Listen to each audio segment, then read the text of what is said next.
Quando si comincia ad investire sui mercati, che si scelga di fare trading o investing, si sente spesso dire che il successo è il risultato di due fattori.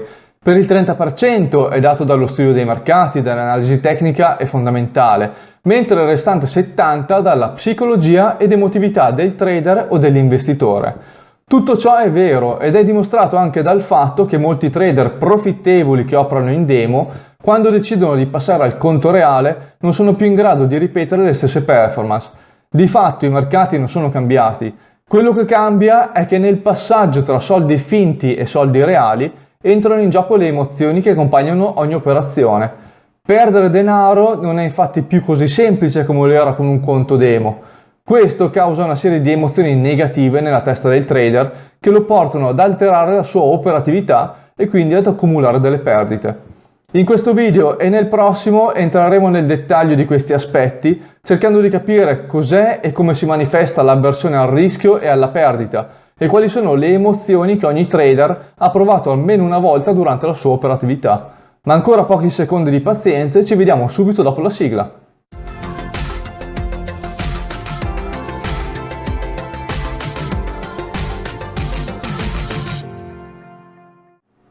Bene ragazzi e bentornati. In questo video vediamo con un semplice esempio cosa si intende per avversione al rischio e per avversione alla perdita. Partiamo con la prima, l'avversione al rischio, ed ipotizziamo di aver identificato una buona opportunità di investimento sul cambio euro-dollaro sul time frame giornaliero. Guardando bene, infatti, notiamo una formazione a bandiera. Si tratta di un pattern di continuazione decisamente comune in analisi grafica. Generalmente tende ad apparire vicino all'esaurimento temporaneo di un trend, magari anche decisamente accentuato come quello avvenuto nelle settimane precedenti, e rappresenta una breve pausa del mercato per poi continuare nella sua direzione. Il giorno successivo la candela rompe a rialzo il canale, per cui si presenta un'ottima opportunità di acquisto. Individuare il target di prezzo è molto semplice, solitamente questo pattern appare a metà strada del movimento completo, quindi è sufficiente proiettare il movimento rialzista avvenuto prima della bandiera per individuare il target di prezzo intorno all'area di 1.25. Bene, entriamo a mercato e vediamo come va la nostra operazione. Il prezzo ritraccia praticamente subito portandoci in perdita. In realtà questo è il classico pullback da manuale e non ci deve preoccupare. Subito dopo infatti il prezzo torna a salire portandoci in profitto.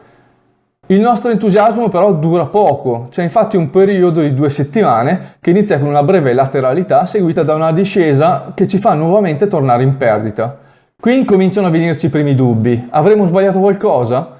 Ricontrolliamo il manuale di analisi tecnica, vediamo che è tutto corretto, ci facciamo coraggio e proseguiamo. Effettivamente abbiamo avuto ragione ed il prezzo è salito nuovamente. Dopo qualche giorno però si nota ancora un po' di indecisione e il prezzo chiude con una candela a ribasso abbastanza decisa. Cosa facciamo? Aspettiamo sperando che per la terza volta riprenda a salire o chiudiamo l'operazione e incassiamo i profitti?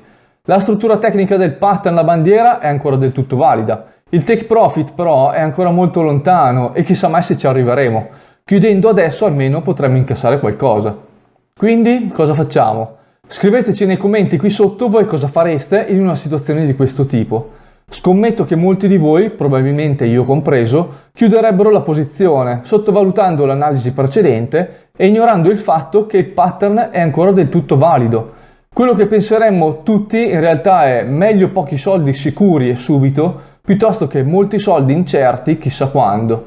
Bene, chiudiamo quindi la posizione ed incassiamo 170 pip. Questo atteggiamento si definisce avversione al rischio. L'investitore infatti pensa che sia meglio chiudere la posizione e accontentarsi dei pochi profitti ottenuti, piuttosto che rischiare di perderli nel tentativo di ottenerne molti di più. Teniamo inoltre presente che la struttura tecnica del pattern è ancora del tutto valida e i ritracciamenti di prezzo, come quelli nell'immagine, sono assolutamente comuni. L'idea però di portare a casa qualcosa subito, anche se è poco, è decisamente più forte dell'idea di continuare con il rischio di perderli. E se avessimo continuato? Beh, il prezzo ha continuato la sua risalita, esattamente come da manuale, e se non avessimo chiuso la posizione avremmo raggiunto il target incassando ben 710 pip, praticamente 4 volte di più. Scommetto che ognuno di voi si è ritrovato almeno una volta in questa situazione. Lasciateci un commento qui sotto e fateci sapere come l'avete vissuta. Vediamo adesso con un esempio simile cosa si intende invece per avversione alla perdita. Facciamo sempre riferimento al cambio euro-dollaro. In questo caso ci troviamo in un trend ribassista e come nel caso precedente identifichiamo un canale. Tutto ciò che abbiamo detto nell'esempio precedente è ancora valido, per cui attendiamo la rottura del supporto inferiore e identifichiamo il target di prezzo a cui posizioneremo il take profit. Bene, entriamo con un ordine di vendita e vediamo cosa succede. Il prezzo ci dà subito ragione e ci troviamo in profitto. Purtroppo però poi seguono una serie di candele a rialzo che ci fanno tornare al punto di partenza. Niente di grave, per precauzione però posizioniamo la linea dello stop loss e nel caso dovesse essere oltrepassata dovremmo chiudere l'operazione in quanto il pattern a ribasso risulterebbe invalidato. Bene, proseguiamo e dopo 2 candele ci troviamo proprio nella situazione di dover chiudere l'ordine, ovviamente in perdita di 100 pip. Cosa facciamo? Chiudiamo in perdita? Teoricamente l'aver attraversato la linea tratteggiata ha invalidato la struttura tecnica iniziale, il pattern non sarebbe più valido e la posizione andrebbe quindi chiusa. Chissà, magari però si tratta solamente di un ritracciamento, addirittura potrebbe essere stato causato dalle mani forti che vanno a caccia dei nostri stop loss per incassare le nostre perdite e sicuramente se chiudiamo l'ordine poi il prezzo torna nuovamente a scendere. Decidiamo quindi di rimanere in posizione e vediamo cosa succede. Bene, avevamo ragione. Il prezzo ha girato e siamo quasi tornati in profitto. Purtroppo però la nostra felicità dura ben poco. Il prezzo si gira nuovamente e alla fine chiudiamo con una perdita di 300 pip, 3 volte quella iniziale. Questo atteggiamento si definisce avversione alla perdita ed è tipico della maggior parte dei trader, i quali preferiscono non chiudere una posizione con una perdita limitata, ma lasciarla aperta per vedere come si svilupperà nella speranza di tornare in guadagno, magari inventandosi motivazioni strane come quella delle mani forti, per trovare una giustificazione per non chiudere la posizione. Questi 2 esempi molto semplici e speculari ci sono stati molto utili per renderci conto come la nostra mente sia programmata per comportarsi in modo contrario a ciò che dovrebbe fare. Nel primo caso ci spinge a chiudere una posizione in anticipo facendoci accontentare di un misero profitto. Nel secondo caso invece non accetta la perdita facendoci lasciare aperta una posizione nonostante la validità del pattern fosse stata annullata, portandoci ad una perdita ben superiore.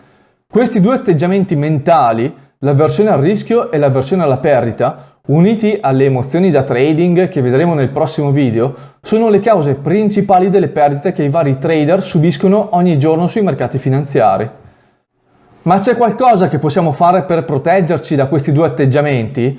Certo, innanzitutto dobbiamo avere una strategia di trading o di investimento ben chiara e definita. Non possiamo pensare di investire sui mercati finanziari utilizzando l'intuito e quindi chiudere o tenere aperta una posizione basandoci semplicemente su delle credenze personali.